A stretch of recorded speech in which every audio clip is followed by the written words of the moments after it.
Hello प्यारे दोस्तों, आज हम जुनून ए मोहब्बत एक रोमांटिक प्रेम कहानी का 8वां भाग लेकर आ गए हैं।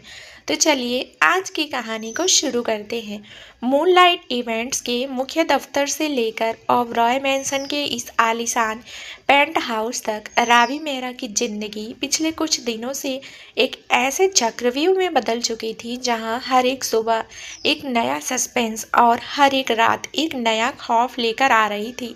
रात के ठीक 12 बज चुके थे। बेडरूम की वो प्राचीन मध्यम पीली नाइट लैंप की रोशनी जो पिछले कुछ सेकंड से अजीब तरीके से झिलमिला रही थी, अचानक एक तीखी चट चट की आवाज के साथ पूरी तरह से बुझ गई।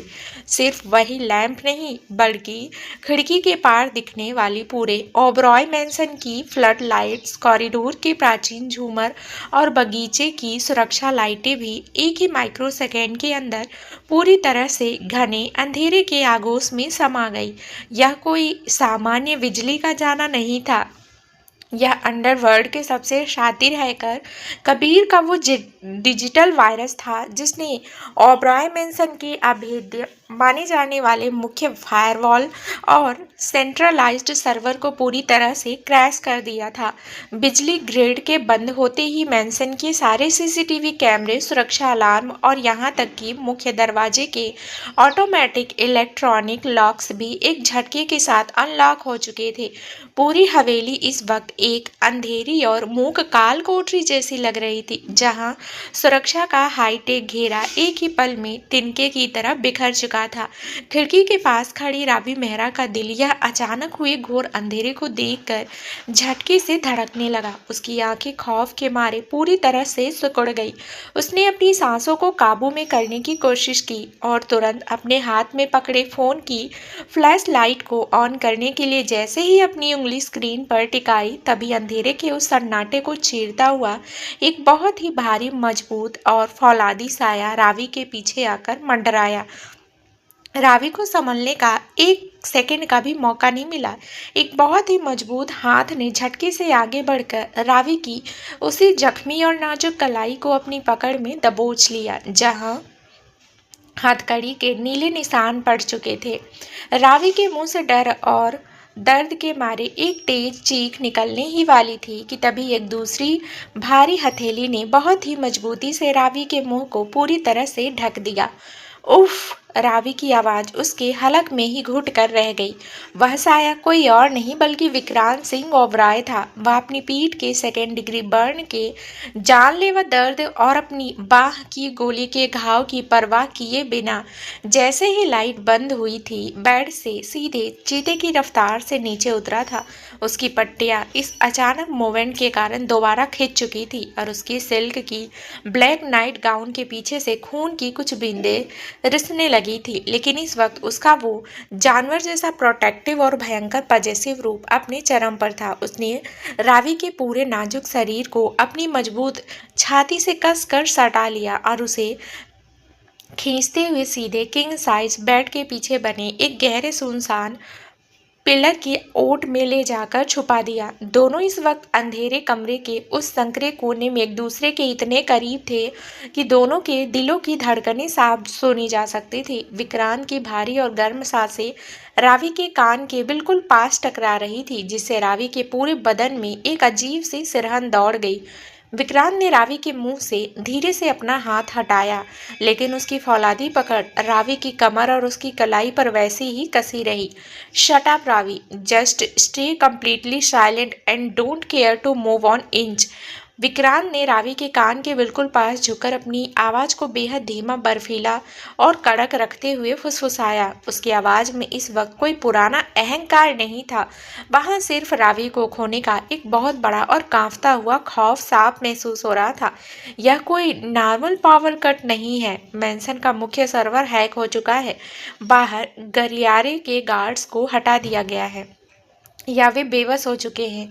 कोई अंदर आ रहा है और इस वक्त तुम मेरी नज़रों से दूर इस ओट से बाहर कदम भी नहीं रखोगी। रावी ने विक्रांत की आंखों में उस घने अंधेरे के बावजूद एक अजीब सी तड़प और सुरक्षा की भावना को साफ देखा। जो इंसान सुबह उस पर अपनी जागीर समझकर चिल्ला रहा था। आज वह खुद लहूलुहान होने के बावजूद उसे अपने शरीर के पीछे छुपाकर खड़ा था। रावी ने अपने दांत भींचे, अपनी सांसें बहुत तेज चल रही थी। उसकी सांसें बहुत तेज चल रही थी, लेकिन उसने विक्रांत के हाथ को पीछे धकेलने की कोशिश नहीं की। वह समझ चुकी थी कि मौत इस वक्त उसके बेडरूम के दरवाजे के बिल्कुल बाहर दस्तक दे रही थी। ठीक उसी समय पेंट हाउस के मुख्य आलीशान लिविंग एरिया का भारी लोहे का दरवाजा, जो इलेक्ट्रॉनिक लॉक के फेल होने के कारण अनलॉक हो चुका था, बहुत ही आहिस्ते और कोई आवाज किए अंदर की तरफ खुला। घने अंधेरे गलियारे से 3 लंबे और खौफनाक साए दबे पांव अंदर दाखिल हुए। उन सायों के चेहरे पर ब्लैक सर्जिकल मास्क लगे थे और उनके सिर पर ब्लैक कैप्स थी। सबसे आगे चल रहा शख्स कोई और नहीं बल्कि कामनी का सबसे खतरनाक शार्प शूटर राणा था। राणा के दाहिने हाथ में वही साइलेंसर लगी हुई ब्लैक ऑटोमेटिक पिस्टल थी, जिसकी खून नली कल दोपहर को मड आइलैंड के सेट पर विक्रांत की छाती को चीर चुकी थी। उसके पीछे उसके 2 और हथियार बंद कुर्गे दबे पांव अपने भारी बूटों की आवाज को मखमली कालीन पर दबाते हुए आगे बढ़ रहे थे। पेंट हाउस के अंदर इस वक्त इतना घना अंधेरा था कि हाथ भी दिखाई नहीं दे रहा था। राणा ने अपनी जेब से एक नाइट विजन गॉगल्स निकाला और उसे अपनी आंखों पर सेट कर लिया। चश्मे के ऑन होते ही पूरा आलीशान लिविंग रूम उसे हल्के हरे रंग के डिजिटल डिस्प्ले में साफ दिखाई देने लगा। उसने सोफे को देखा, बिखरी हुई फाइल्स को देखा, लेकिन वहां कोई नहीं था। राणा भाई, मैंसन के नीचे कपूर ने पूरा ब्लैकआउट कर दिया है, लेकिन हमारे पास सिर्फ 7 मिनट का समय है। 7 मिनट बाद मैंसन का जो मैकेनिकल जनरेटर है, उसे सुरक्षा गार्ड्स नीचे बेसमेंट में जाकर ऑन कर देंगे और लाइटें वापस आ जाएंगी। हमें उससे पहले ही उस लड़की रावी मेहरा को ढूंढकर उसका काम तमाम करना होगा। पीछे खड़े एक गुर्गे ने बहुत ही बारीक और डरावनी आवाज में राणा के कान में कहा, मुझे अच्छे से पता है, कामनी मैडम का साफ ऑर्डर है कि इस बार कोई गलती नहीं होनी चाहिए। वह लड़की विक्रांत की सबसे बड़ी ढाल बन चुकी है। वह जब तक जिंदा है, हमारा कोई भी वार विक्रांत की जान नहीं ले पाएगा। पहले उस लड़की के सीने में गोली मारो, फिर इस मैंसन से बाहर निकलो। राणा ने बहुत ही क्रूरता और ठंडे लहजे में कहा। उसने अपनी बंदूक की नली को सीधा किया और दबे पांव विक्रांत के बेडरूम के उस भारी दरवाजे की तरफ बढ़ने लगा, जिसके जॉइंट्स सुबह की तीखी बहस के गवाह थे। बेडरूम के अंदर बेड के पीछे बने उस संकरे पिल्लर की ओट में छिपे रावी और विक्रांत अपनी सांसें रोक कर खड़े थे। पूरे कमरे में इस वक्त सिर्फ मूसलाधार बारिश की बूंदों के खिड़की पर टकराने की आवाज आ रही थी, लेकिन रावी का तेज दिमाग और बैक स्टेज सुरक्षा का उसका पुराना तजुर्बा उसे बता रहा था कि खतरा उनके बिल्कुल करीब पहुंच चुका है। अचानक मखमली कालीन के ऊपर किसी के बहुत ही धीमे और दबे हुए कदमों की सरसराहट विक्रांत के कानों तक पहुंची। विक्रांत ने अपने दांत भींचे। उसके बाएं हाथ के जख्म से खून धीरे धीरे रिसकर रावी की सूती कुर्ती पर टपक रहा था, लेकिन उसने अपने शरीर को 1 इंच भी नहीं हिलने दिया। उसने रावी की कमर पर अपनी पकड़ को और ज्यादा मजबूत कर लिया, मानो वह उसे अपने वजूद के अंदर ही छुपा लेना चाहता हो। रावी ने विक्रांत के चौड़े सीने पर अपना हाथ टिकाया, जहां उसका दिल इस वक्त किसी बहुत बड़ी युद्ध की रफ्तार से धड़क रहा था। चरमरा तभी बेडरूम का भारी दरवाजा बहुत ही धीरे से एक डरावनी आवाज के साथ अंदर की तरफ खुला। दरवाजे के खुलते ही कॉरिडोर की मध्यम धुंधली रोशनी कमरे के फर्श पर फैली। राणा अपने दोनों आदमियों के साथ कमरे के अंदर दाखिल हो चुका था। उसने अपनी आंखों पर लगे नाइट विजन चश्मे से पूरे कमरे का मुआयना करना शुरू किया। उसकी नज़र खाली किंग साइज बेड पर गई, जिस पर कंबल बिखरा हुआ था और खून के कुछ ताजे धब्बे लगे हुए थे। राणा भाई, बेड खाली है। ऐसा लग रहा है कि वे दोनों सचेत हो चुके हैं और इसी कमरे के अंदर कहीं छुपे हुए हैं। दूसरे गुर्गे ने अपनी बंदूक की नली को हवा में लहराते हुए फुसफुसाया। वे इस बंद कमरे से बाहर नहीं जा सकते। कबीर ने बाहर जाने वाले सारे रास्तों पर हमारी नजर रख रखी है। होल्डिंग पिस्टल और वार्डरोब के पीछे चेक करो, राणा ने ठंडे लहजे में आदेश दिया। उसने अपनी बंदूक की नली के नीचे लगी रेड लेजर लाइट का बटन ऑन कर दिया। अंधेरे कमरे के अंदर अचानक एक बहुत ही बारीक चमकीली लाल रंग की लेजर लाइट की लकीर दीवारों पर थिरकने लगी। वह खून लाल बिंदु धीरे धीरे घूमता हुआ फर्श के कालीन से होता हुआ सीधे उस मोहनी के पिलर की तरफ बढ़ने लगा, जिसके पीछे रावी और विक्रांत अपनी सांसें रोके खड़े थे। रावी ने जैसे ही उस लाल लेजर लाइट को पिलर के ठीक कोने पर चमकते देखा, उसका दम घुटने लगा। मौत इस वक्त उनसे महज 1 इंच की दूरी पर खड़ी थी, मगर वह लेजर लाइट थोड़ा सा भी दाईं तरफ घूमी तो राणा उन दोनों की पोजीशन साफ दिखाई दे जाएगी और साइलेंसर लगी बंदूक की गोली सीधे रावी के सीने को पार कर जाएगी। विक्रांत ने रावी के चेहरे पर छाई उस भयंकर घबराहट और खौफ को देखा। उसने बिना 1 सेकंड की देरी किए बहुत ही चालाकी से अपने दाहिने पैर से साइड टेबल पर रखी कांच की एक छोटी सी खाली दवाई की बोतल को बहुत ही आहिस्ते से पीछे की तरफ धकेला। वह बोतल फर्श पर गिरने के बजाय दाईं तरफ बनी भारी लकड़ी की अलमारी के कोने से जाकर टकराई। टुक! अंधेरे कमरे के दाईं तरफ से आई उस छोटी सी आवाज को सुनते ही राणा और उसके दोनों गुर्गे झटके से मुड़े। राणा की बंदूक का वो लाल लेजर तुरंत पिलर के कोने से हटकर वह अलमारी की तरफ घूम गया। वहां उस अलमारी के पीछे कोई है, गोली चलाओ, राणा ने चिल्ला कर कहा। फुस फुस फुस साइलेंसर लगी बंदूकों से निकली 3 लगातार खूनी गोलियों ने सीधे उस लकड़ी की अलमारी के पल्लों को चीर डाला। लकड़ी के टुकड़े हवा में बिखर गए, लेकिन वहां कोई नहीं था। धोखा, वे वहां नहीं है। पिलर के पीछे देखो। राणा को अपनी गलती का एहसास तुरंत हो गया। वह झटके से अपनी बंदूक को दोबारा उस पिलर की तरफ घुमाने लगा। कबीर के दिए गए 7 मिनट का समय अब धीरे धीरे खत्म होने की कगार पर था। ठीक उसी सेकेंड मेंसन के नीचे बेसमेंट में सुरक्षा गार्ड्स ने मैनुअल जनरेटर के मुख्य हैंडल को पूरी ताकत से खींच दिया था। पूरे ओबराय मेंसन की मुख्य बिजली ग्रिड एक बहुत बड़े धमाके के साथ दोबारा ऑन हो गई। पूरे बेडरूम के अंदर, कॉरिडोर में और पूरे पेंटहाउस की हैवी लेजर लाइट्स, झूमर और वो नाइट लैंप एक साथ पूरी ताकत से जल उठे। अचानक आई उस तेज दूधिया रोशनी के कारण राणा और उसके गुर्गों की आंखें चौंधिया गई। राणा ने जो नाइट विजन चश्मा पहन रखा था, उसमें अचानक इतनी तेज रोशनी आने से उसका डिजिटल डिस्प्ले पूरी तरह से ब्लास्ट हो गया, जिससे राणा को 1 सेकंड के लिए दिखना पूरी तरह बंद हो गया। उसने दर्द के मारे चिल्लाते हुए चश्मे को अपने चेहरे से झटके से हटाकर फर्श पर फेंक दिया। उसी सुनहरी रोशनी के बीच के पिलर के पीछे छिपे विक्रांत सिंह ओबराय अपनी पूरी सुपरस्टार वाली ताकत, अपने भयंकर गुस्से और उस जानवर जैसे खूंखार रूप के साथ बाहर निकला। उसकी आंखों में इस वक्त रावी को बचाने का और अपने दुश्मनों को कुचलने का वो पागलपन साफ चमक रहा था, जिसने कामनी के साम्राज्य की नींव हिला दी थी। विक्रांत ने बिना 1 माइक्रोसेकंड गवाए आगे बढ़कर राणा के हाथ पर अपनी फौलादी पकड़ जमाई और उसकी बंदूक को ऊपर की तरफ मोड़ दिया। ओबरॉय मेंसन की उस भव्य और विशाल पेंट हाउस के मुख्य बेडरूम की दूधिया लेजर लाइट्स जैसे ही एक भयानक धमाके के साथ दोबारा ऑन हुई, पूरे कमरे के अंदर का सन्नाटा एक ही पल में किसी भयंकर ज्वालामुखी के फटने जैसे कोलाहल में बदल गया। अचानक आई उस तेज और अंधाधुंध रोशनी के कारण कामनी के मुख्य शार्प शूटर राणा की आंखों पर लगा नाइट विजन गॉगल्स पूरी तरह से डिजिटल ब्लास्ट हो चुका था। राणा ने दर्द और झल्लाहट के मारे चिल्लाते हुए उस चश्मे को अपने चेहरे से झटके से हटाकर फर्श पर फेंका, लेकिन तब तक उसकी आंखों के सामने धुंधला साफ होता। तब तक उस भारी पिल्लर की ओट से देश का सबसे बड़ा सुपरस्टार विक्रांत सिंह ओबराय अपनी पूरी शारीरिक ताकत, अपने भयंकर गुस्से और उस जानवर जैसे खूंखार रूप के साथ बाहर निकल चुका था। विक्रांत की बुरी आंखों में इस वक्त अपनी जख्मी हालत को लेकर जरा सा भी परवाह नहीं थी। वहां सिर्फ और सिर्फ रावी मेहरा को बचाने का और अपनी इस गद्दारों को अपने ही हाथों से मटिया मेट कर देने का एक पागलपन साफ चमक रहा था। उसने एक चीते की फुर्ती से आगे बढ़कर राणा के दाहिने हाथ पर अपनी फौलादी पकड़ जमाई और उसकी साइलेंसर लगी हुई ब्लैक ऑटोमेटिक पिस्टल की नली को पूरी ताकत से ऊपर छत की तरफ मोड़ दिया।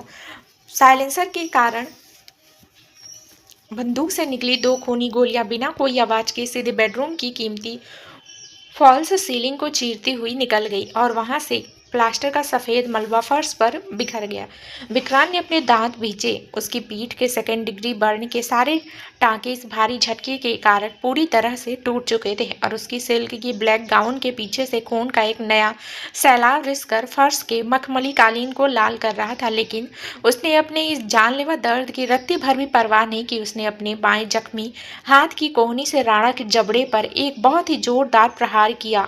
एक तीखी आवाज के साथ राणा के मुंह से खून थूकते हुए वह पीछे की तरफ सोफे से जा टकराया, लेकिन राणा के साथ आए वो दोनों हथियारबंद गुर्गे तुरंत सचेत हो चुके थे। उन्होंने देखा कि उनका बॉस खतरे में है, तो उन्होंने अपनी अपनी पिस्टल को सीधा किया और सीधे विक्रांत की पीठ का निशाना लेकर ट्रिगर दबाने ही वाले थे कि तभी बेड के कोने पर खड़ी रावी मेहरा का मिडिल क्लास जाबाज रूप अपनी पूरी ताकत के साथ जाग उठा। उसने देखा कि विक्रांत इस वक्त दोनों गुंडों के सामने बिल्कुल अकेला खड़ा था और उसकी पीठ से लगातार खून बह रहा है।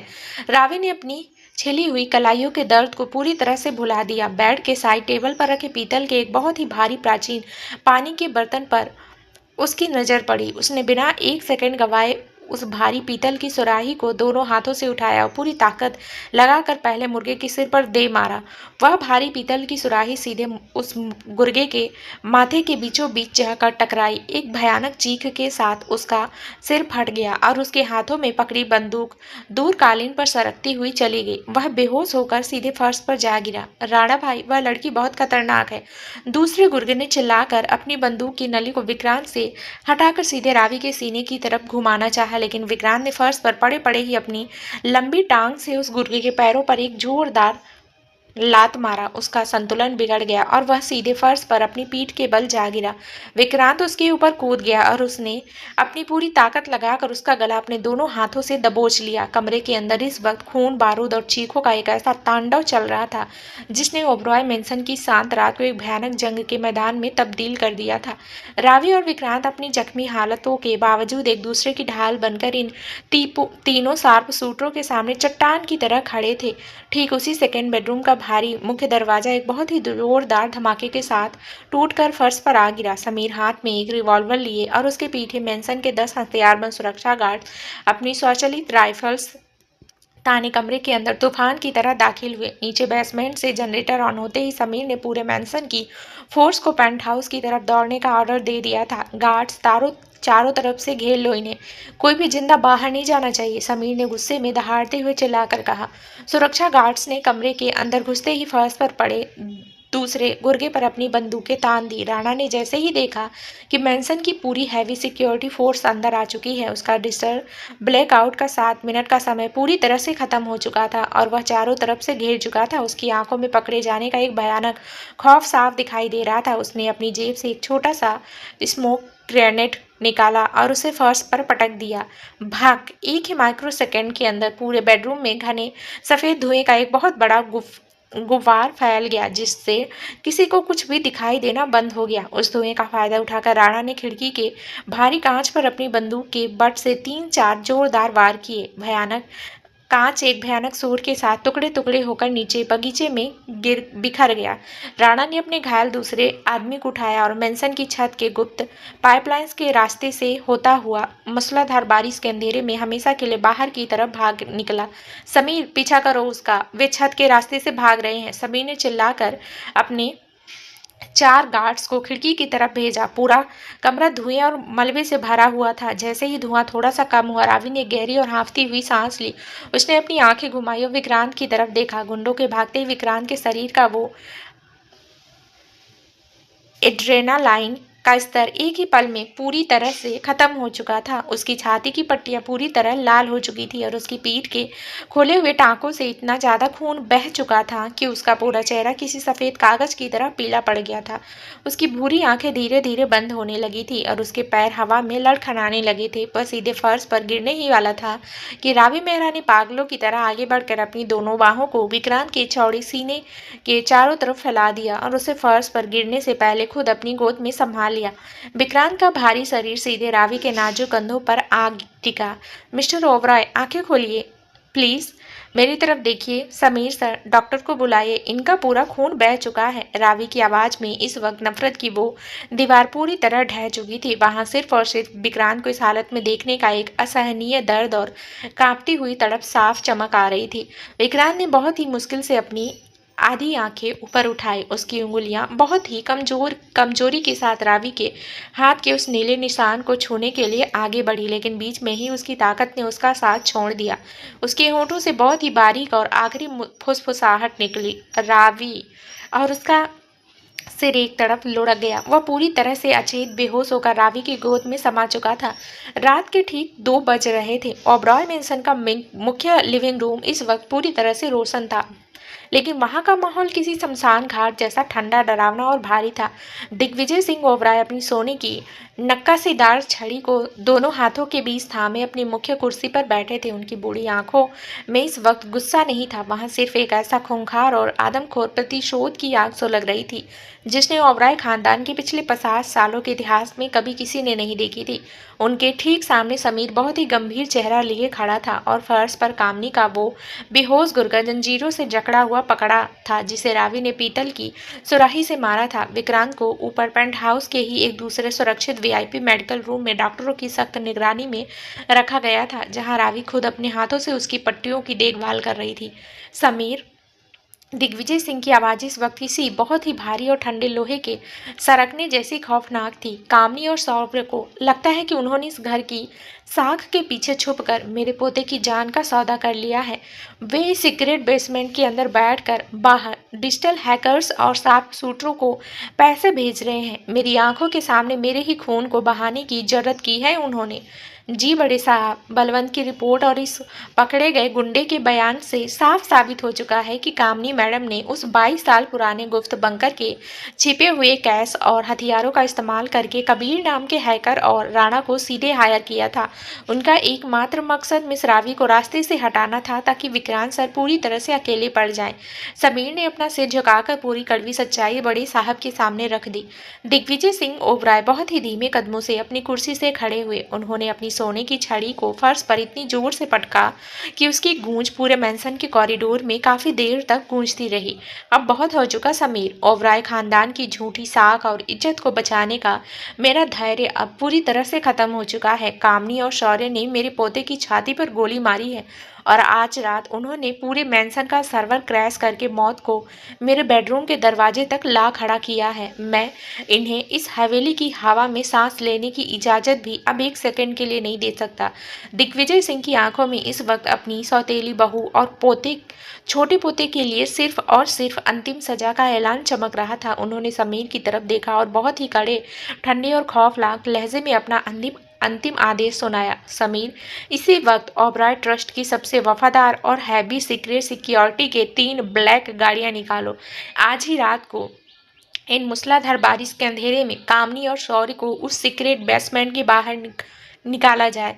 उन्हें इस शहर से 200 किलोमीटर दूर ओबराय ट्रस्ट के उस वीरान पहाड़ी और बंजर फार्म हाउस के नीचे बने लोहे के बंकर अंधेरी काल कोठरी में हमेशा के लिए कैद में भेज दिया जाए। वहां उनके दरवाजों पर 24 घंटे मेरे ऐसे हथियारबंद गार्ड्स का पहरा होगा जो सिर्फ मेरा हुक्म सुनते हैं। वहां ना कोई खिड़की होगी, ना कोई वफादार नौकर पहुंच पाएगा और न ही बाहर की दुनिया की एक भी रोशनी उन तक पहुंच पाएगी। उनकी पूरी जिंदगी अब उस अंधेरे काल कोठरी के अंदर एक जिंदा लाश की तरह तड़पते हुए गुजरेगी। अगर उन्होंने वहां से बाहर एक पैर भी निकालने की कोशिश की तो मेरे गार्ड्स को सीधे गोली मारने का ऑर्डर है। जाओ और इस काम को सुबह की पहली किरण फूटने से पहले अंजाम दो। जी बड़े साहब, जैसा आपका हुक्म। आज रात के बाद कामनी मैडम और शौर्य ओबराय का चैप्टर इस शहर से और विक्रांत सर की जिंदगी से हमेशा के लिए क्लोज हो जाएगा। समीर ने बहुत ही वफादारी के साथ अपना सिर झुकाया और गार्ड्स की टीम को लेकर सीक्रेट बेसमेंट की तरफ रवाना हो गया। इधर पेंट हाउस के ऊपर बने वीआईपी मेडिकल रूम के अंदर का माहौल बहुत ही ज्यादा शांत और भारी था। खिड़की के बाहर अभी भी मूसलाधार बारिश की बूंदें कांच पर टकरा रही थी।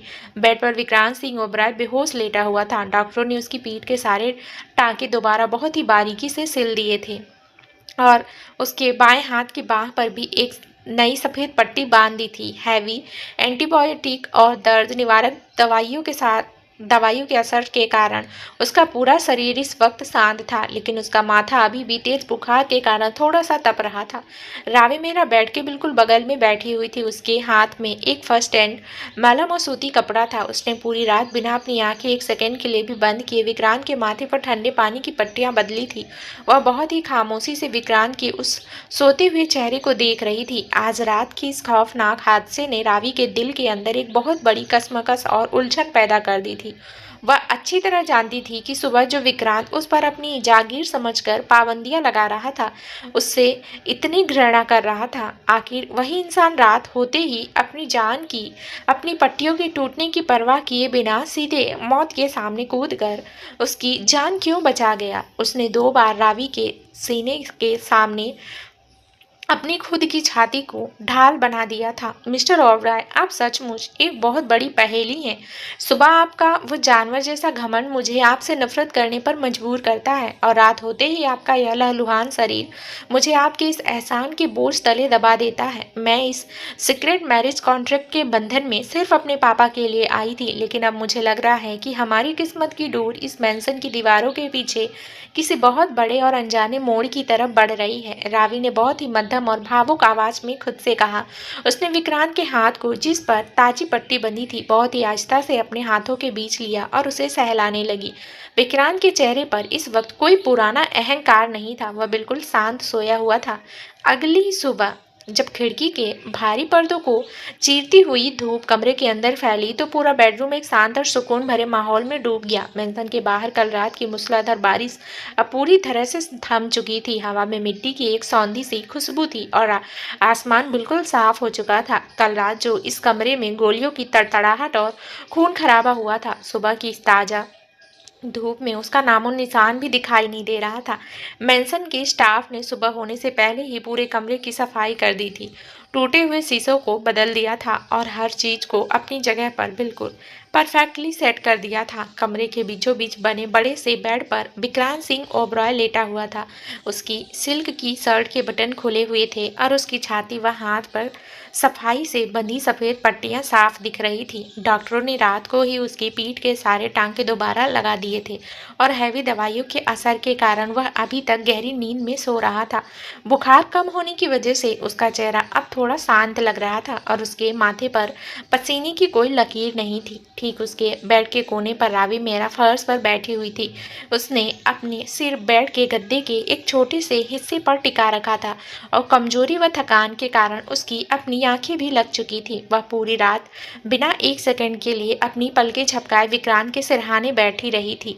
बर्फ के ठंडे पानी की कटोरी और सूती कपड़ा अभी भी साइड टेबल पर रखा हुआ था।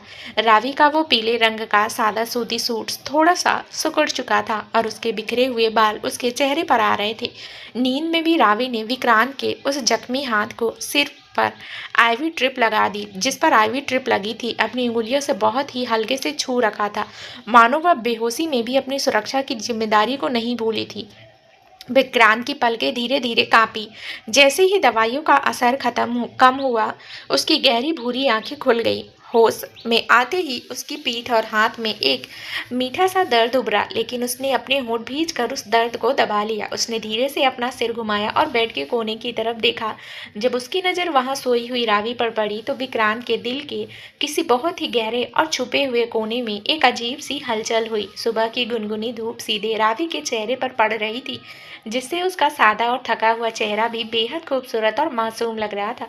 विक्रांत चुपचाप बिना हिले डुले रावी को देखता रहा। उसे याद आ रहा था कि कल रात कैसे इस लड़की ने अपनी जान दांव पर लगाकर उस शूटर राणा के सामने खुद को खड़ा कर दिया था। अगर रावी ने उसे धक्का नहीं दिया होता तो आज वह इस दुनिया में नहीं होता। रावी की यह निडरता और उसका यह एहसान विक्रांत के उस बड़े से ईगो को अंदर ही अंदर तोड़ रहा था। वह पहली बार किसी लड़की के सामने खुद को बहुत छोटा महसूस कर रहा था, लेकिन जैसे ही विक्रांत की नज़र रावी की कलाइयों पर पड़ी, जहां हथकड़ी के वो गहरे नीले काले निशान अभी भी साफ दिख रहे थे, उसके अंदर एक अजीब सा मिक्स्ड इमोशंस जागा। वह अंदर से पूरी तरह पिघल चुका था और रावी के लिए उसके दिल में एक बहुत ही गहरा छुपा हुआ प्यार जाग रहा था। लेकिन उसका जो सुपरस्टार वाला एटीट्यूड था, वह उसे रावी के सामने कमजोर पड़ने की इजाज़त नहीं दे रहा था।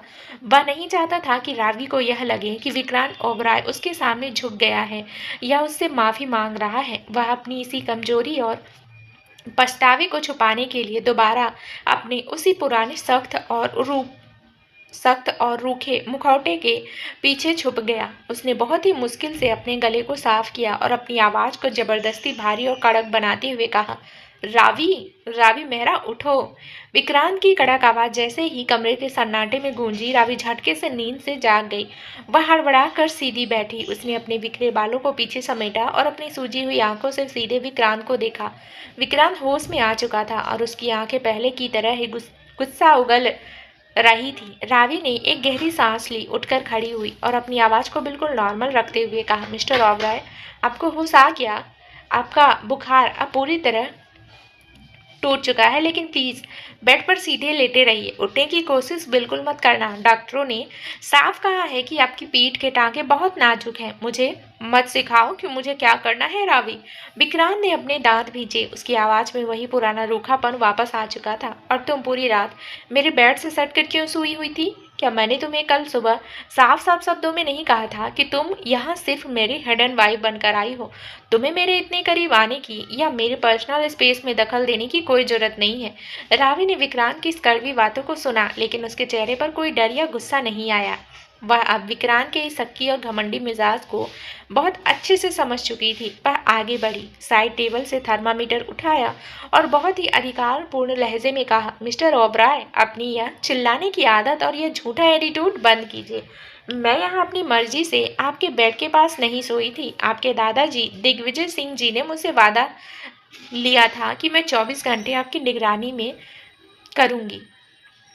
अगर मैं पूरी रात आपके माथे पर ठंडे पानी की पट्टियां नहीं बदलती तो आपका यह बुखार आपके दिमाग पर चढ़ जाता और आप इस वक्त मुझसे इस तरह बदतमीजी करने की हालत में भी नहीं होते। चुपचाप अपना मुंह खोलिए और अपना टेम्परेचर चेक करवाइए।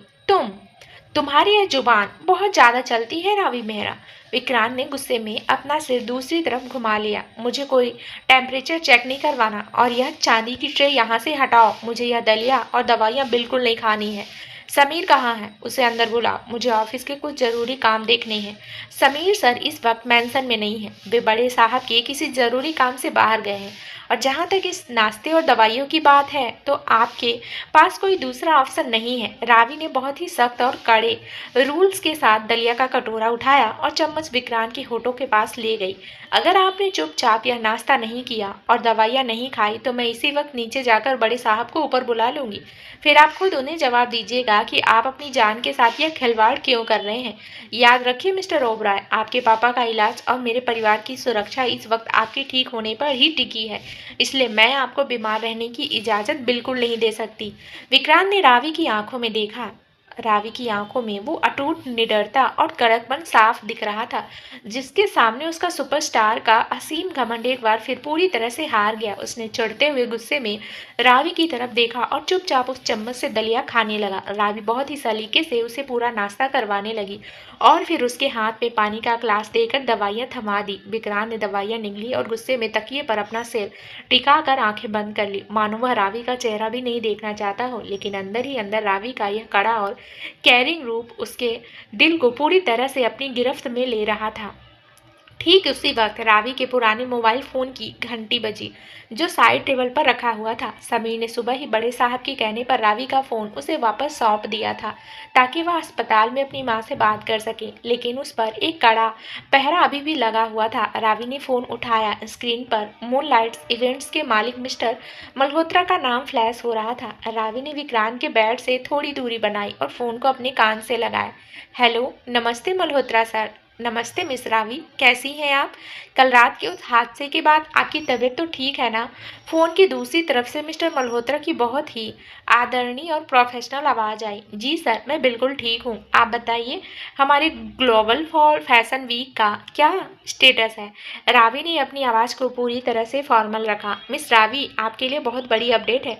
हमारी टीम ने पूरी रात काम करके उस फैशन शो के लिए मुंबई का सबसे बड़ा और सबसे सुरक्षित 5 स्टार वेन्यू बुक कर लिया है। जितने भी इंटरनेशनल डिजाइनर्स के कपड़े कल रात आग में जले थे, उन सभी डिजाइनर्स ने हमारे बैकअप स्टॉक से नए और उससे भी ज़्यादा कीमती ड्रेसेस वेन्यू पर पहुंचा दिए हैं।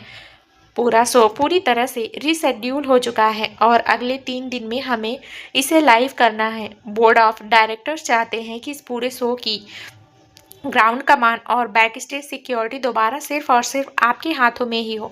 क्या आप कल सुबह से वेन्यू पर आ सकती हैं? मल्होत्रा ने पूरा नया प्लान रावी के सामने रख दिया। रावी यह सुनकर अंदर से बहुत खुश हुई। उसके पापा का इलाज अच्छे से चल रहा था और अब उसका कैरियर भी दोबारा पटरी पर लौट रहा था। उसने एक दृढ़ मुस्कान के साथ कहा, जी बिल्कुल सर, मैं कल सुबह ठीक 9 बजे नए वेन्यू पर पहुंच जाऊंगी। आप वेंडर्स की लिस्ट मुझे मेल कर दीजिए, मैं आज रात ही सारी स्टडी कर लूँगी। Thank you so much sir. Ravi ने बहुत ही उत्साह के साथ फोन काटा और जैसे ही वह मुड़ी, कमरे के अंदर का माहौल एक ही सेकंड में पूरी तरह बदल चुका था। बेड पर लेटे विक्रांत सिंह ओबराय की आंखें खुल चुकी थी और उसकी भूरी आंखों में इस वक्त जेलसी और अधिकार का एक ऐसा भयंकर तूफान सुलग रहा था जिसे देखकर कोई भी डर जाए। उसने रावी के मुंह से कल सुबह वेन्यू पर पहुंच जाऊंगी और मल्होत्रा सर का नाम साफ साफ सुन लिया था। विक्रांत को यह बिल्कुल बर्दाश्त नहीं हो रहा था कि जो लड़की उसकी कानूनी पत्नी है, जो उसकी हिडन वाइफ बनकर इस कमरे में रहने का कॉन्ट्रैक्ट साइन कर चुकी है, वह उसकी मर्जी के बिना दोबारा इस मेंशन की दहलीज पार करके बाहर की दुनिया में जाने की तैयारी कर रही थी। उसका वो जानवर जैसा पजेसिव रूप उसकी पूरी क्रूरता के साथ दोबारा बाहर आ गया। रावी मेहरा, तुम्हारी हिम्मत कैसे हुई मेरे सामने खड़े होकर उस मल्होत्रा से इस तरह हंसकर बात करने की और कल सुबह मेंशन के बाहर जाने का प्लान बनाने की? विक्रांत अपनी पट्टियों और टाकों के जानलेवा दर्द को पूरी तरह से भूलकर बेड से झटके से नीचे उतरा और रावी की तरफ बढ़ा। मिस्टर ओबराय, प्लीज बेड पर वापस जाइए, आपको चोट लगी है। रावी पीछे हटने लगी, लेकिन विक्रांत के लंबे और भारी कदमों ने उसे संभलने का मौका नहीं दिया। विक्रांत ने आगे बढ़कर रावी के दोनों नाजुक कंधों को अपनी मजबूत और फौलादी उंगलियों से इतनी बेरहमी से दबोच लिया कि रावी के मुंह से दर्द की एक छोटी सी सिसकी निकली। उसने रावी को झटके से अपनी तरफ खींचा और बहुत ही हिंसक, ठंडे और पजेसिव लहजे में उसके चेहरे के बिल्कुल करीब झुककर कहा, तुम भूल रही हो रावी कि तुमने 3 दिन पहले किस पेपर पर अपने दस्तखत किए हैं? तुम इस वक्त देश के सबसे बड़े सुपरस्टार विक्रांत सिंह ओबराय की हिडन वाइफ हो। इसका मतलब है कि तुम्हारी हर एक सांस, तुम्हारी यह नौकरी और तुम्हारा यह पूरा वजूद सिर्फ और सिर्फ मेरी जागीर है। मुझे ये बिल्कुल बर्दाश्त नहीं कि मेरी पत्नी मेरी परमिशन के बिना इस मेंशन की हवा से बाहर कदम भी रखे। तुम कल सुबह किसी भी फैशन शो की वेन्यू पर नहीं जाओगी। तुम इसी वक्त मल्होत्रा को फोन करोगी और इस नौकरी को हमेशा के लिए लात मार दोगी। तुम सिर्फ और सिर्फ इसी कमरे के अंदर मेरी कैद में रहोगी। रावी मेहरा। रावी को अपने कंधों पर विक्रांत की मजबूत पकड़ का असहनीय दर्द महसूस हो रहा था, लेकिन उसकी आंखें बंद नहीं की। उसने आंखें बंद नहीं की। उसकी आंखों में विक्रांत के लिए असीम तिरस्कार और नफरत साफ चमक रही थी। उसने अपनी पूरी ताकत लगाई, विक्रांत की आंखों में सीधे देखा और बहुत ही कड़क, बर्फीली और देखी आवाज में कहा, मिस्टर विक्रांत सिंह ओबराय, आप अपने इस घमंड के पीछे असल में अपने अंदर छिपी उस डर को छुपा रहे हैं जो आपको गोली लगने के बाद महसूस हुआ था। आप अंदर से अच्छी तरह जानते हैं कि रावी मेहरा को आप अपनी इस दौलत के दम पर कभी झुका नहीं सकते। मैंने आपके दादाजी की लाचारी और अपने पापा के इलाज के बदले इस शादी के कॉन्ट्रैक्ट पर साइन किया है, अपनी रूह और अपनी आज़ादी आपको बेचने के लिए नहीं। मैं कल सुबह ठीक 9 बजे मूनलाइट इवेंट्स के दफ्तर भी जाऊंगी और उस फैशन शो को लाइव भी करवाऊंगी।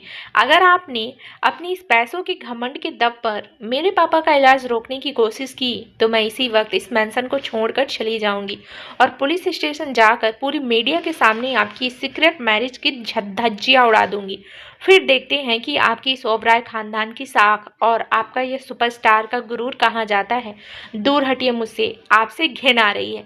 रावी ने पूरी ताकत से झटके के साथ अपनी कलाइयों को विक्रांत की फौलादी पकड़ से छुड़ा लिया। उसने टेबल से अपना बैग उठाया, अपने कपड़ों को ठीक किया और बहुत ही कड़े सदे हुए और गरिमापूर्ण कदमों से चलती हुई कमरे के कोने की तरफ बढ़ गई। विक्रांत अपनी जगह पर अकेला खड़ा रहा। उसकी सांसें बहुत तेज चल रही थी और उसका दिल इतनी तेजी से धड़क रहा था मानो छाती फाड़कर बाहर आ जाएगा। रावी की आंखों में अपने लिए वो अटूट निडरता और साफ साफ नफरत देखकर उसका वो सुपरस्टार का असीम गुरूर एक बार फिर पूरी तरह से मिट्टी में मिल चुका था।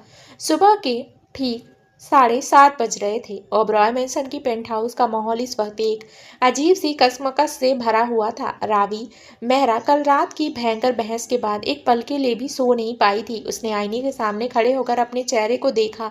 आंखों के नीचे हल्की सी थकान थी, लेकिन उसका कॉन्फिडेंस और उसकी जिद बिल्कुल कम नहीं हुई थी। उसने अपनी फॉर्मल कुर्ती की आस्तीन को थोड़ा नीचे किया ताकि कलाइयों के वो नीले निशान छुप सके। अपनी फाइल उठाई और बिना कोई आवाज किए दबे पांव बेडरूम का दरवाजा खोलकर बाहर निकल गई।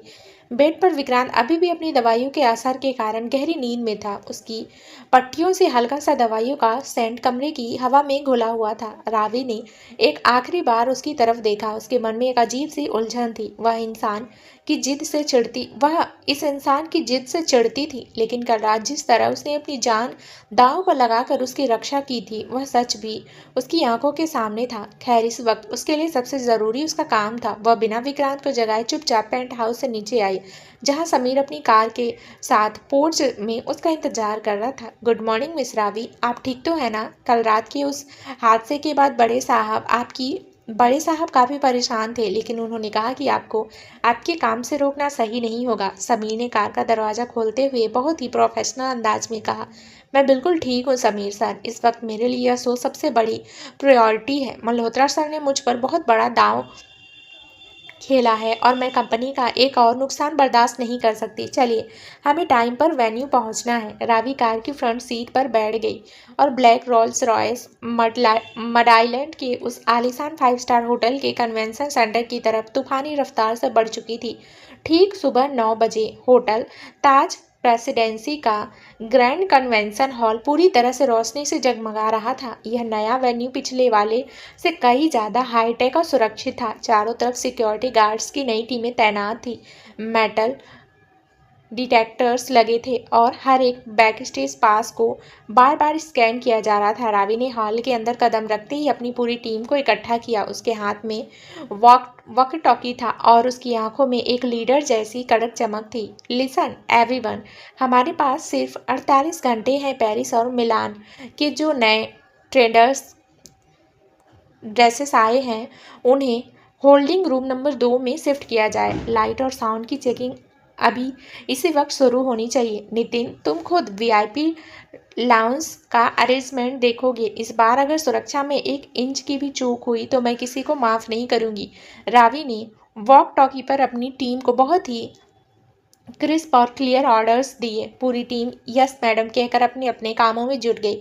रावी खुद रैंप के पास खड़ी होकर कारपेंटिंग का काम चेक करने लगी। उसी वक्त होटल के वीआईपी बेसमेंट पार्किंग में विक्रांत की ब्लैक फरारी आकर रुकी।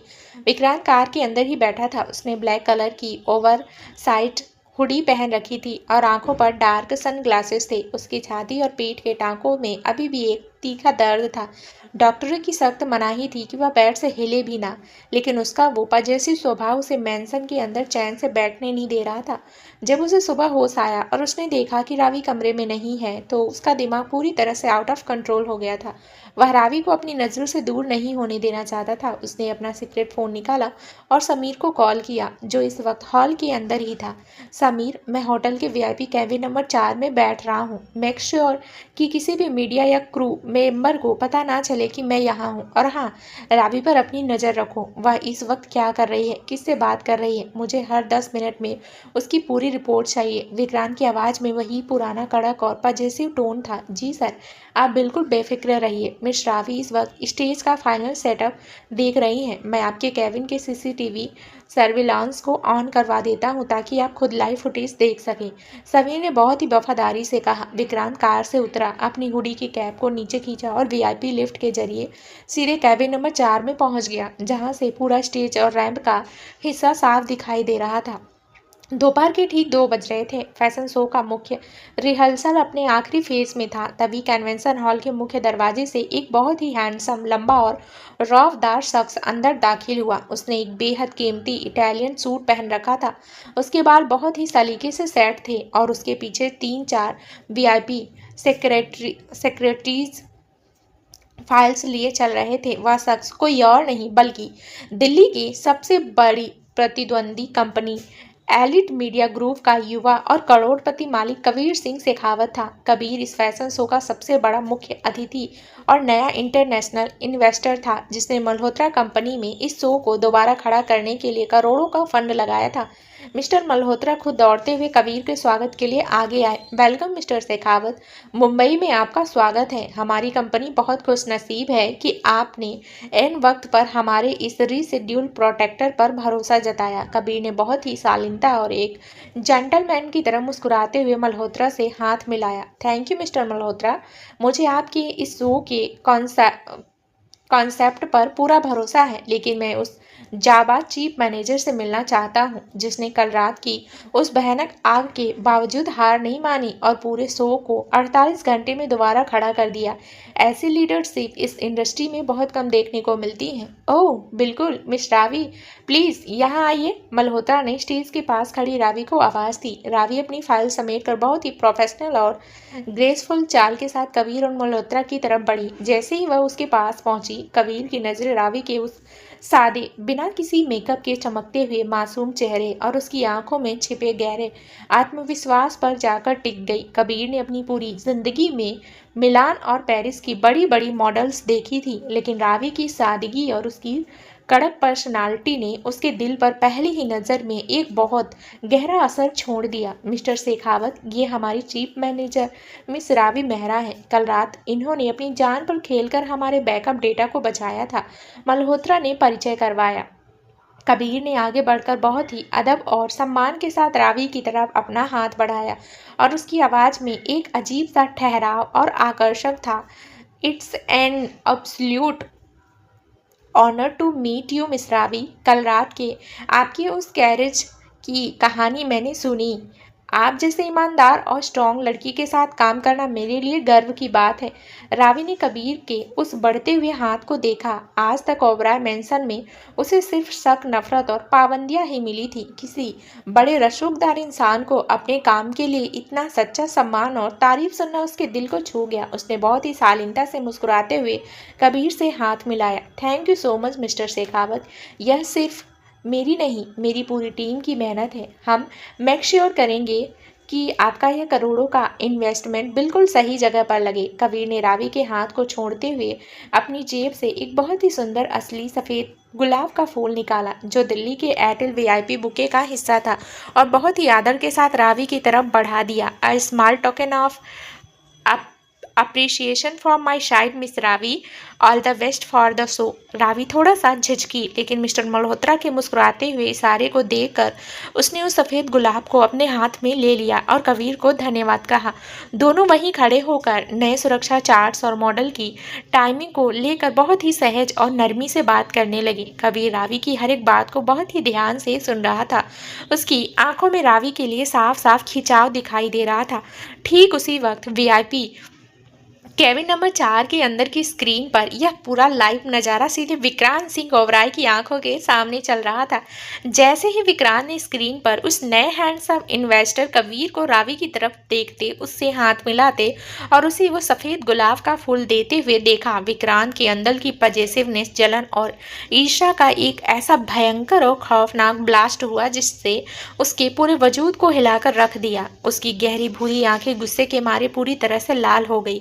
उसने अपने हाथ में पकड़े कांच के कीमती ग्लास को इतनी जोर से भींचा कि वह ग्लास उसकी उंगली के बीच ही टूटकर बिखर गया और कांच के टुकड़े फर्श पर जा गिरे। उसके हाथ से खून की एक पतली लकीर निकलने लगी, लेकिन उसे उस दर्द का कोई एहसास नहीं था। उसकी छाती और पीठ के टांके इस भयंकर गुस्से के कारण दोबारा खिंचने लगे थे और उसकी सांसें पागलों की तरह चलने लगी थी। तुम्हारी हिम्मत कैसे हुई रावी मेहरा, मेरे मना करने के बावजूद बाहर जाकर एक दूसरे मर्द के इतने करीब खड़े होने की और उसके हाथ से वो फूल लेने की? तुम भूल रही हो कि तुम किसकी हिडन वाइफ हो। विक्रांत की आवाज में इस वक्त एक जंगली जानवर जैसी खूंखार जिद और जलन साफ झलक रही थी। वह अपनी जगह से उठा, उसने अपनी हुडी को संभाला और अपने सारे शारीरिक दर्द को भूलकर पागलों की तरह केबिन का दरवाजा खोलकर सीधे उस ग्रैंड कन्वेंशन हॉल की तरफ बढ़ गया, जहां रावी और कबीर इस वक्त एक दूसरे के आमने सामने खड़े थे। तो दोस्तों, आगे इस कहानी में क्या नया ट्विस्ट आने वाला है, ये जानने के लिए इस कहानी का अगला भाग जरूर सुने, जो बहुत ही जल्द इस चैनल पर प्रसारित कर दिया जाएगा। धन्यवाद।